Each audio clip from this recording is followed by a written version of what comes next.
Hello again. Hello again. Right, today we're doing Scriddle again. I didn't make a video yesterday because I was playing Scriddle with my friends.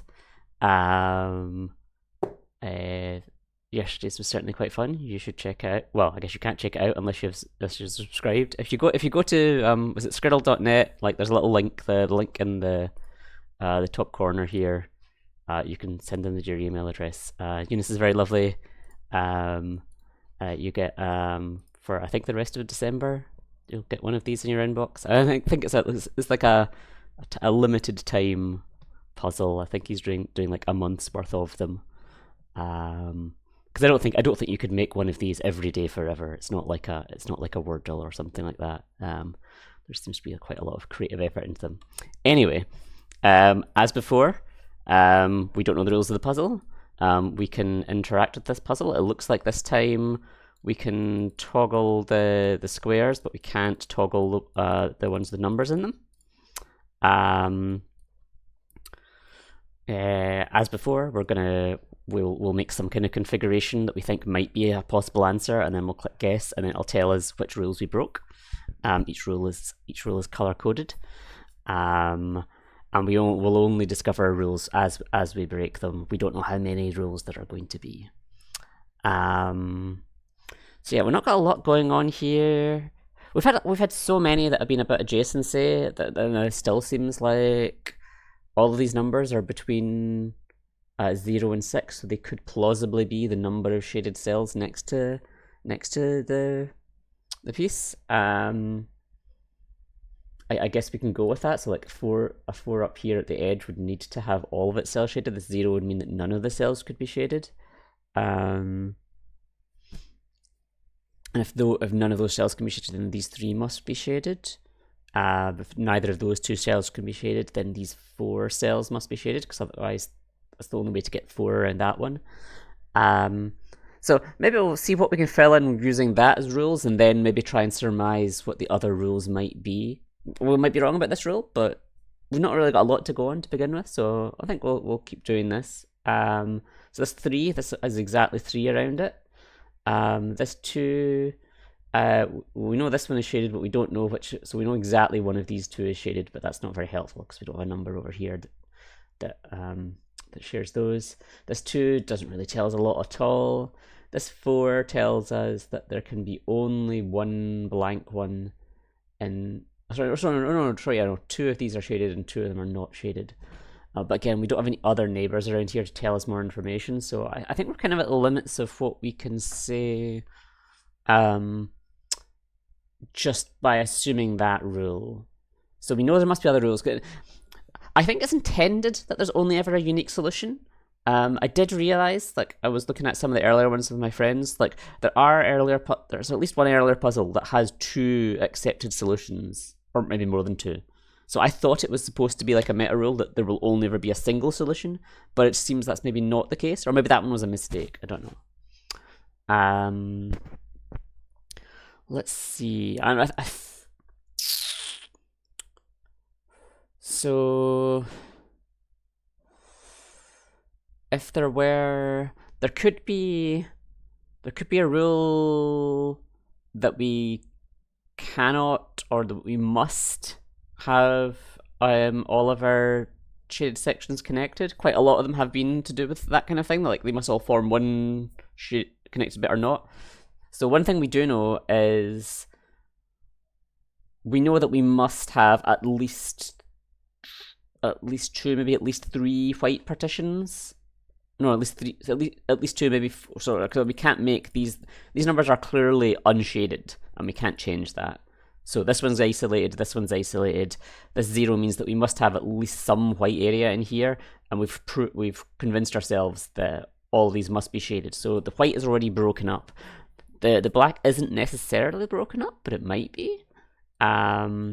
So if we shaded exactly these 2 for this 4, then we would still have 2 separate sections of black. If we shaded those 2 or those 2 or those 2, then the blacks all form one contiguous area. What do we think's most? So I'm kind of tempted to go with this one because it was the like of the 4 ways that we can do this. Are there 4 ways that we can do this? No, I think there's 6 ways that we can do this. So the 6 ways that we can do this, there's a unique way that keeps it in two separate black sections, and that's interesting. Like I like to imagine rules that take us down towards a smaller number of possible solutions, because what we know that's the point of the rules. The point of the rules is to force us to a solution, and presumably one that's that's close to unique. So let's just finish guessing some of these and then see what we get if we submit this. So if we want to continue to keep this one just gives us a lot less restrictions if we imagine that rule. We might be totally wrong. It might not be. It might be like the rules might actually be about the length of a line that radiates out of this one, for example. Like this 3 could have like 1, 2, 3 shaded, or 1, 2, 3, or this 4 might have 1, 2, 3, 4. That's another way that we might interpret these rules, but we'll try this. See what we pass. See what we fail. Interesting. We broke a single rule in a single cell. So the fact that single cell is stated here is really quite interesting. It's showing that we're shading something other than areas. Like an awful lot, like for a lot of these puzzles, the important parts have been shaded areas. So like all of the adjacent pieces that form one shaded part, like these 4 here and this big clump here, would get highlighted or not highlighted as a unit. But clearly we can get highlights down to individual cells. So what is special about this cell? So it's next to 2 and a 4, but this one is next to 2 and a 4 as well.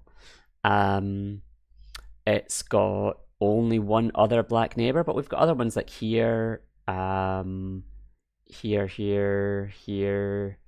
We've got quite a few that are adjacent to only one other black neighbor. It's got 2 white cells below it.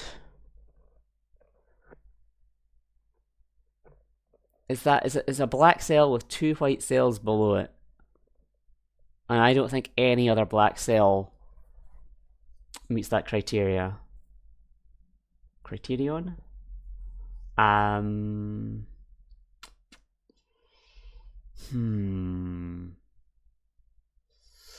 So we're going to try and fix this, and that in the process we will discover all the other rules.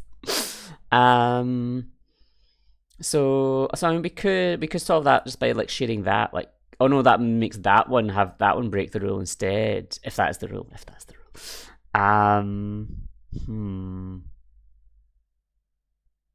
We could put.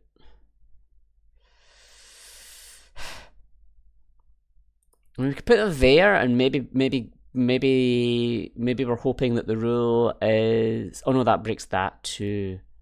Because we could maybe hope that the rule is that it can't be like a dangling one that is like that like has nothing under it or beside it, which is also like it's a more specific thing that this piece breaks. Yeah. If we wanted to do that, is there so we would have to, if we wanted to do that, we would have to like unshade that one, shade this one. So that 4 is still met, that 2 is still met, this 2 is met, that 3 is met. Yeah. Let's try that and find out. It would be a pretty weird rule, but like so. And I think maybe we'll get both of these shaded now.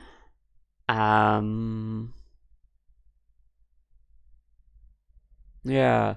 The other way that we could be trying to solve this is by shading this one. Oh yeah, actually, maybe that's better because then we don't have to rely on. Yeah. So that was like that.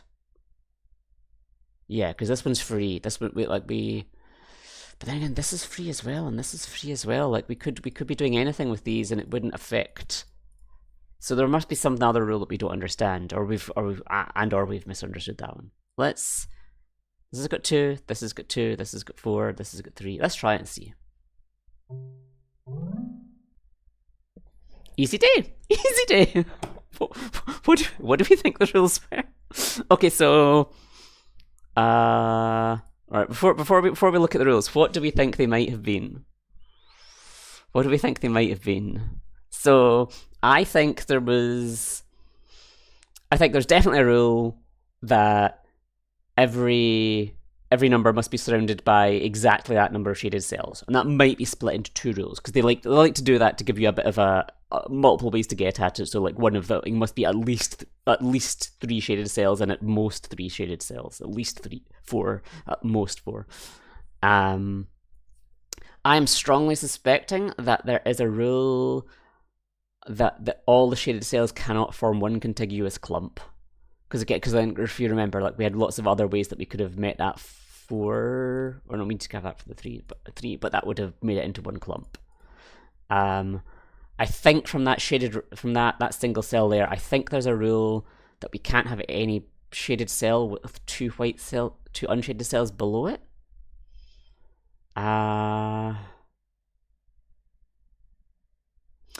Maybe we've got a similar. Maybe that rule applies above as well, and we just happened to always meet it. No, this cell wasn't shaded, so it can't be that. Huh. Okay, let's find out what the rules are, because I'm fascinated. I've got no idea what's going on here. So this cell was, there are no shaded cells under. There are no shaded cells under a shaded cell.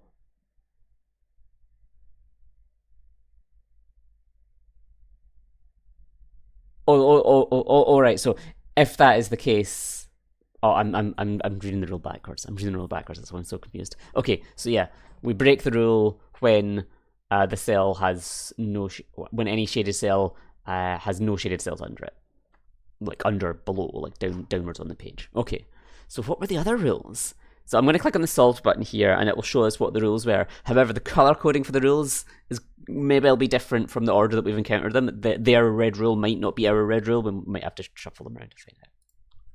So what does it say?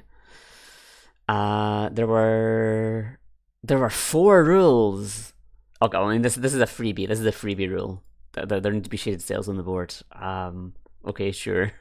The number of shaded cells around the number is not correct. Okay, so they did just in one rule, and rather than in a higher bound and a lower bound. Okay, there are no shaded cell under shaded cell. Okay, we encountered that one. And 3 or more shaded cells continue horizontally. I would not have guessed that either. Does that? Okay, surely that means that there's a lot of ways that we could have done this, right? Does that mean?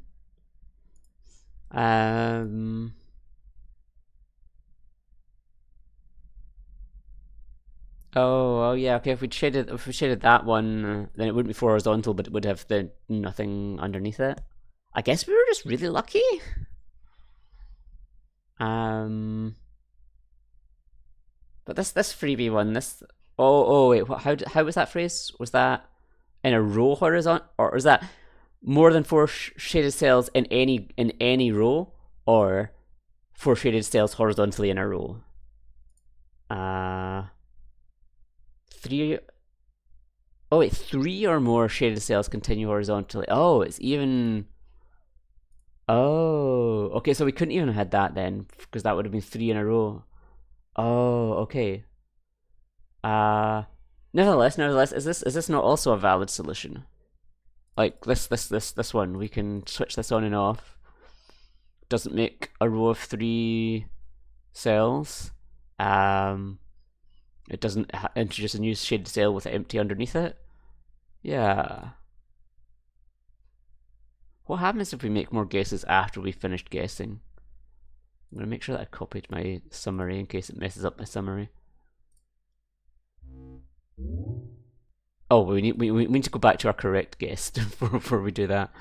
Oh no, maybe we can't from our correct guess. Oh, I see. Oh yeah, we're critically like we need this chain down to the bottom to make that. Okay. Does this sell a freebie? This sells a freebie. This sell makes a 3. Oh, okay. Yeah. I guess we were just ridiculously lucky. I guess so. Cool puzzle. Cool puzzle. Thank you for hanging about. Sorry for dragging it out so long. Cool. Take care.